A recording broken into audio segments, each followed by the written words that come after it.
આપનું સ્વાગત છે। રાજકોટ ગેમ ઝોન ડેથ મામલો અત્યાર સુધીમાં કુલ 7 મૃતદેહ પરિવારજનોને સોંપવામાં આવ્યા। પહેલા 4 મૃતદેહ પરિવારજનોને સોંપવામાં આવ્યા હતા અને હવે વધુ 3 મૃતદેહ પરિવારજનોને સોંપવામાં આવ્યા। ત્યારે ઓફિશિયલી તંત્ર દ્વારા પ્રેસ કોન્ફરન્સ કરીને માહિતી આપવામાં આવી।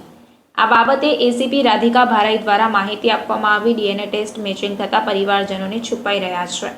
અત્યારે 3 મૃતદેહ પરિવારજનોને સોંપવામાં આવ્યા, જેમાં ઓમ દેવશી રાજેન્દ્રસિંહ ગોહિલ ઉંમર વર્ષ 35, વિશ્વરાજસિંહ ગજુભા જાડેજા ઉંમર વર્ષ 23 અને કાથડ આશાબેન ચંદુભાઈ ઉંમર વર્ષ 18। આ તમામ લોકોના મૃતદેહ તેમના પરિવારજનોને સોંપાયા છે।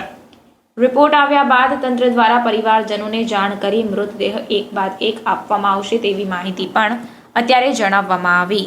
અગાઉ જે 4 મૃતદેહ છે એમના પરિવારજનોને સોંપવામાં આવ્યા હતા। વધુ જે ડીએનએમાંથી સેમ્પલ મળી ગયા છે અમને, અને વધુ 3 પરિવારને જે મૃતદેહ છે એ એમના સ્વજનોને સોંપી આપવામાં આવેલા છે। અને હજુ એફએસએલમાં જે કામગીરી છે ચાલુ છે, જેમ જેમ અમને રિપોર્ટ્સ મળતા જશે એ રીતે અમે એના પરિવારનો સંપર્ક કરી અને એમને જે મૃતદેહ છે એ સોંપી દઈશું। જે અત્યારે સોંપવામાં આવ્યા છે એમાં ઓમદેવસિંહ ગજેન્દ્રસિંહ ગોહિલ, વિશ્વરાજસિંહ જશુભા જાડેજા અને આશાબેન ચંદુભાઈ કાથડ, આ 3ના પરિવારજનોને મૃતદેહ સોંપી દેવામાં આવ્યા છે। સવારે જે 4 સોંપવામાં આવ્યા હતા એમાં સ્મિત વાળા છે,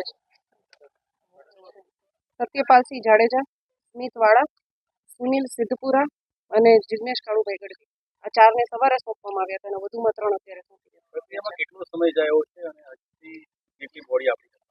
હજી જે 27 હતા એમાંથી આપણે 7 સોંપી દીધા છે, 20 છે અત્યારે હોસ્પિટલમાં કોલ્ડ સ્ટોરેજમાં રાખવામાં આવેલી છે કોલ્ડ રૂમમાં। અને જેમ જેમ એફએસએલમાંથી મળતા જશે રિપોર્ટ એ રીતે તમારા પરિવારનો સંપર્ક કરી અને આપવામાં આવશે।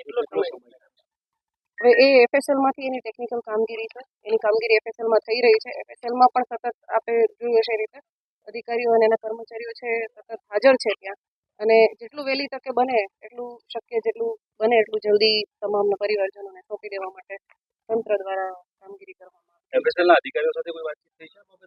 એફએસએલના અધિકારી સાથે અહીંયાથી અમે સિનિયર ઓફિસર બધા સતત કોન્ટેક્ટમાં જ છીએ। જેમ જેમ એમની કાર્યવાહી થતી જાય છે એમ એફએસએલ દ્વારા અમને જાણ કરવામાં આવે છે અને તાત્કાલિક જે પરિવારજનો છે એમના મૃતદેહ સોંપી દઈએ છીએ। Thank you.